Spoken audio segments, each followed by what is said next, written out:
আজকে চলে এলাম দেবগ্রাম ফরেস্টে সকাল সকাল ফটোগ্রাফি করতে। আমরা 4-5 জন মিলে এসেছি। তো আপনাদেরকে দেখাবো এখানে কী কী পাখি দেখতে পাই আজকে।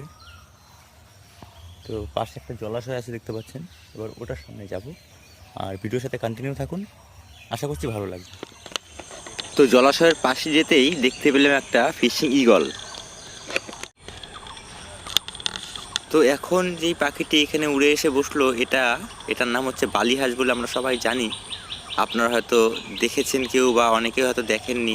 বালিহাঁস দেখতে অত্যন্ত কিউট এবং এটা একটা অ্যাডাল্ট, আর বাচ্চাগুলো আরেকটু সাদা টাইপের হয়, মানে প্রাপ্তবয়স্ক যতক্ষণ না হয় ওই কালচে ভাবটা হয় না।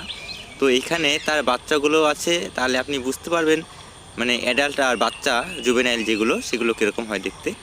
তো দেখুন বাঁ দিকে দূরে দেখুন জুভেনাইলগুলো আছে, ছোট ছোট বাচ্চা। আর এটা যেটা সামনে দিয়ে যাচ্ছে এটা হচ্ছে তার মা। আর এই বালিহাঁসগুলো কিন্তু ধরে ধরে এখনকার কিছু মানুষ খেয়ে তাদেরকে বিলুপ্তির পথে নিয়ে এসছে আর কি।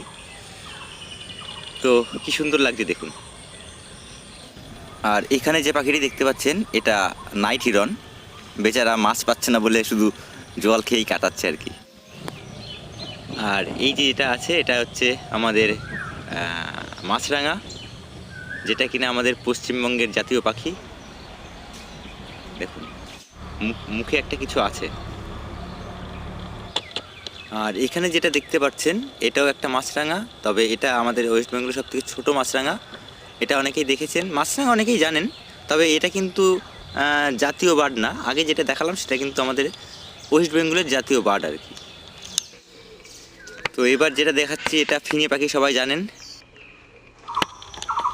তো এখানে যে পাখিটি দেখতে পাচ্ছেন এটা হচ্ছে ইন্ডিয়ান প্যারাডাইস ফ্লাই ক্যাচার, যাকে আমরা দুধরাজ পাখি বলে জানি। দুধরাজ সাধারণত এই যে সাদা রঙের যে কালারটা হয় এটার জন্যই এটাকে নাম রাখা হয়েছে দুধরাজ পাখি।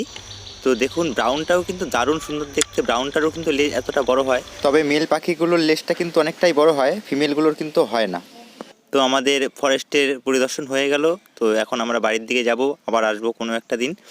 তো ভালো থাকবেন, সুস্থ থাকবেন, আর ভিডিওগুলো যদি ভালো লাগে তো অবশ্যই চ্যানেলটিকে সাবস্ক্রাইব করবেন এবং পাশে থাকা বেল আইকনটি প্রেস করবেন সবার প্রথম আমার ভিডিওগুলো দেখার জন্য। ধন্যবাদ।